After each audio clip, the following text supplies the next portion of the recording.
Paolo Avellino sumugod sa mansyon ni Kim Chiu dahil sa panggugulo ni Sian Lim kay Kim. Kung bago ka pa lang sa channel na ito, huwag kalimutang mag-like, comment, share at subscribe. Huwag din kalimutang pindutin ang notification bell para updated ka sa bago nating uploads. Isang shock na balita ang kumalat sa social media nang sumugod si Paolo Avellino sa mansyon ni Kim Chiu kasunod ng mga isyong kinasangkutan ni Sian Lim. Ayon sa mga insider, ang hindi pagkakasunduan ni Sian at Kim at ang rumored na panggugulo ni Sian sa bahay ni Kim ay naging dahilan upang magtungo si Paolo sa tahanan ng actress. Nagdulot ito ng kagaluhan at tensyon sa kanilang mga fans at netizen na nagpasiklab ng mas maraming espekulasyon tungkol sa kanilang relasyon at ang mga nangyayari sa likod ng kamera. Sa kabila ng mga intrigang lumalabas tungkol sa relasyon ni Kim Chiu at Sian Lim, hindi na itago ni Paolo Avellino ang kanyang pag-alala at pagprotekta kay Kim. Ayon sa mga saksi, si Paolo ay matapos magtangkang dumaan sa mansyon ni Kim upang personal na check-in ang kalagayan ng actress. Binahagi ng isang malapit na kaibigan ni Kim na hindi nakapagtataka ang hakbang na ito ni Paolo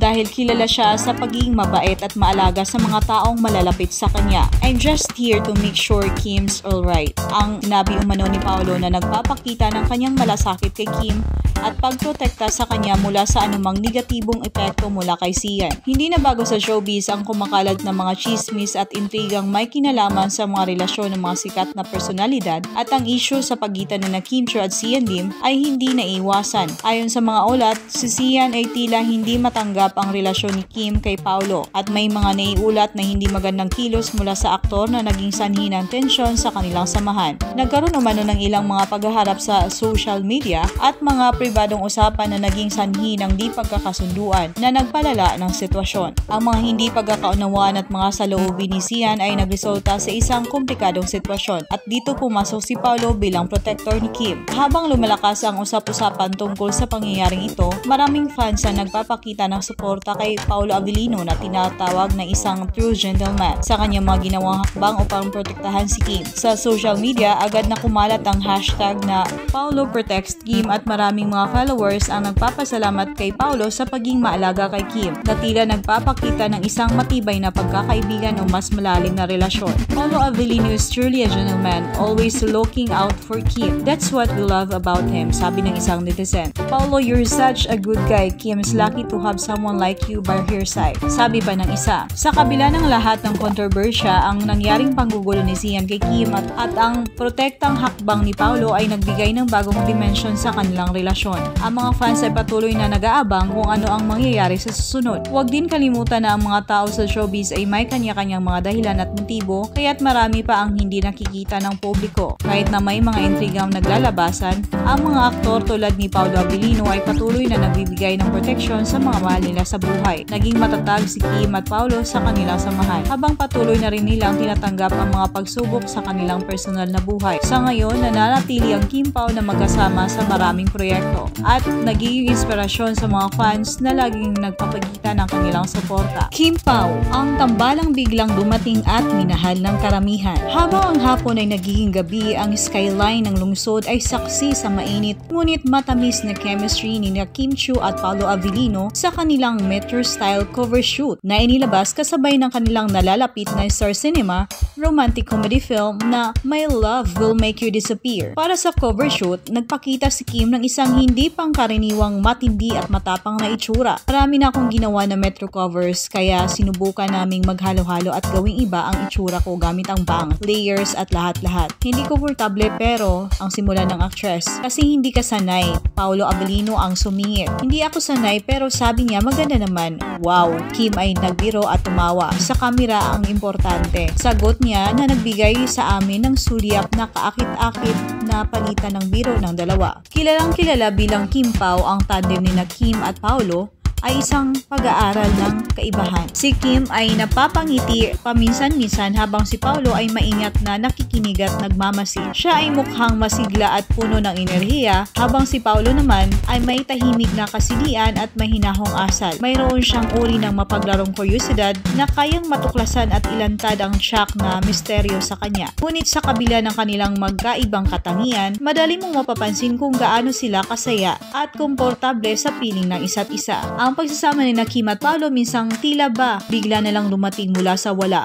Sa katotohanan, matagal na nais ni Paolo na makatrabaho si Kim mula pa noong 2011. Matagal ang paghihintay pero ang hindi inasang pagsasama ay nangyari sa tamang oras at tamang pagkakataon. Una naming nakita silang humarap sa pagtataksil bilang mag-asawang hiwalay sa thriller drama series na Linlang noong 2023. Dahil sa malaking tagumpay ng palabas at malakas na pagtanggap ng mga tagahanga sa Kimpaw, nagbukas ito ng pagkakataon para sa pangalawang proyekto kung saan nakita ang magkapareha sa isang romantic comedy setting, Philippine remake na hit K-drama na What's Wrong with Secretary Kim. Ang serye ay nagpatibay ng matibay na taga-subaybay at ang tambalan ay nahulog sa puso ng mga manunood at tagahanga. Sinasalamin ang sigaw ng mga tagahanga para sa higit pang Kimpaw. Ang dalawa ay wakas na magtatampok sa isang pelikula ng Star Cinema kasama ang My Love Will Make You Disappear na mag-premiere sa buong mundo March 26, 2025. Idinirect ni Chad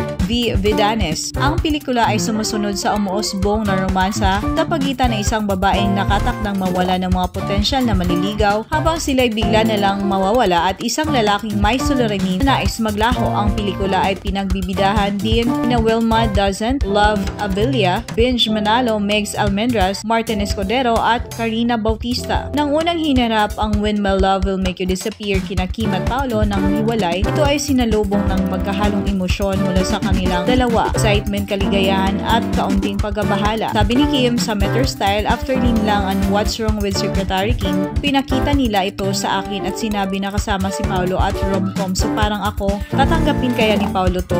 Ngunit sa kabuuan inaasahan niyang gawin ito, lalo na't ang huli niyang pelikula ay noong 2022. Nakakatuwa na bumalik ang Star Cinema sa rom-com, iyong mga ugat talaga ng mga pelikula ng Star Cinema na namimiss talaga ng maraming tao. At saka, nilagay kami doon at iba ang kwento. Ito isang kwento ng pag-ibig syempre, pero may twist na ngayon yung kwentong pag-ibig ngayon. Paolo ay kasing sabik din na makatrabaho si Kim sa pelikula. Ang script ay hindi perfecto nang dumating ito pero lahat ay tumulong upang mapabuti ito at ang aming director na si Chad Vidanes ay talagang hands-on. Excited ako makatrabaho ulit si Chad dahil ang ginawa namin para sa What's Wrong with Secretary Kim ay technically isang magaan na palabas pero nag-alok sila ng rom-com na may puso. May mga pagsubok at tagumpay ang mga tauhan.